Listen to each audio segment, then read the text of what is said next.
y vamos a ver en las foliculitis superficiales un infiltrado inflamatorio predominio de neutrófilos en el ostium, y en las foliculitis profundas este mismo infiltrado, pero lo vamos a ver a lo largo de todo el folículo hasta la dermis.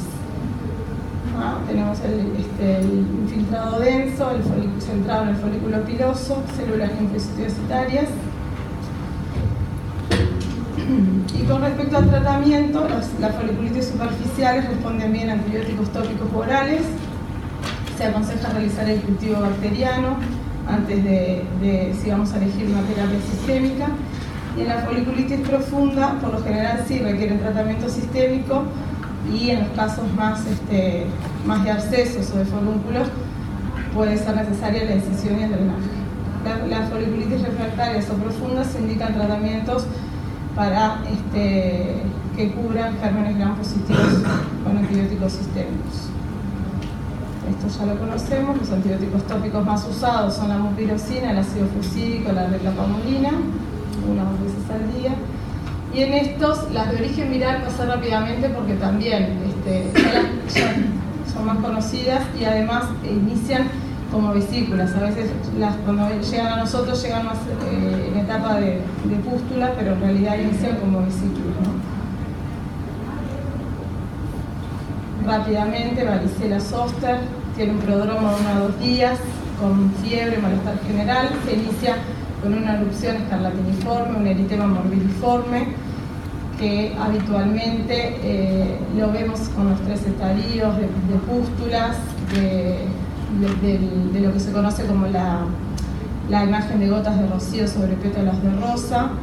En 2 a 4 días evoluciona la costra y finalmente dejan una depresión que es poco profunda y que si no existe sobreinfección bacteriana, curan sin cicatriz. Igual es bastante frecuente, como ya sabemos, que se presente la cicatriz. Y dependiendo de la edad del paciente, el tratamiento puede ser solo sintomático o requerir antivirales como valaciclovir o ciclovir. Las de origen micótico, también dependiendo de la edad del paciente, en los recién nacidos una de las causas va a ser la candidiasis generalizada congénita, que es de las más importantes a descartar. Se presenta como máculas eritematosas y pápulo-pústulas en cara, tronco, glúteos y extremidades. Este paciente, que fue un caso del American Journal, lo que decían, lo que describió el ginecólogo en el momento de la cesárea, que ya la placenta estaba afectada con áreas blanquecinas, y cuando nació el niño ya tenía esta dermatosis. Afectaba pliegues, y a nivel de tronco y miembros eran estas lesiones bien características de la cándida, con áreas como desmigajadas, con pústulas satélites. Bueno, esta dermatosis puede estar presente desde el nacimiento o manifestarla en las primeras 12 horas de vida. Si bien está generalizada y es un cuadro como que asusta, no suele haber compromiso sistémico, pero sí los recién nacidos de muy bajo peso tienen mayor riesgo de sepsis. La evolución va a depender del estado inmunológico del niño. El tratamiento precoz se asocia a una rápida mejoría y el pronóstico es generalmente bueno. Se plantea que las fisiopatologías por colonización materna a nivel vaginal como vía de acceso, y que luego a través placentario habría un pasaje al recién nacido. Para el diagnóstico se realiza el cultivo de la pústula, que permite aislar el germen, y además se recomienda hemocultivar. Para el tratamiento puede ser suficiente antimicóticos tópicos.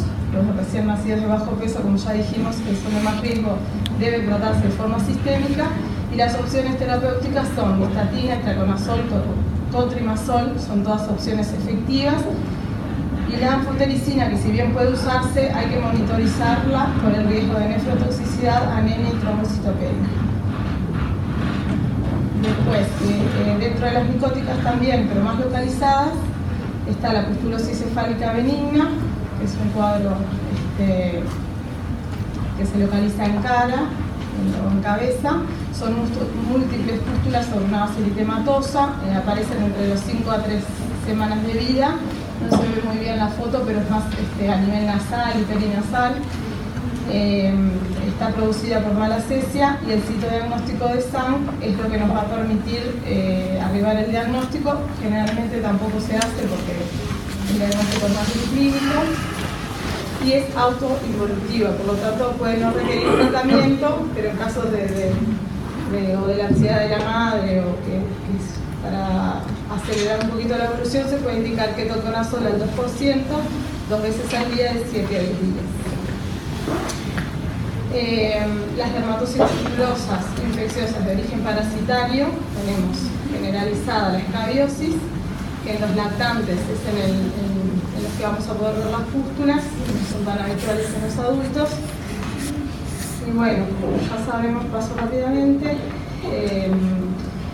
para que se pueda desarrollar, cuando el niño nace tiene que pasar 4 a 8 semanas, que es la capacidad de desarrollar la respuesta inmune.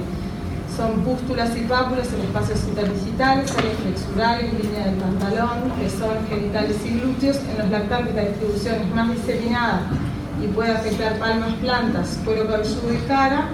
Otros síntomas que vamos a ver son irritabilidad y bajo ascenso ponderal. A esta edad, como no se pueden rascar, tampoco vamos a evidenciar el prurito. Y la presencia de pústulas, como ya dijimos, es más frecuente en lactantes y niños pequeños.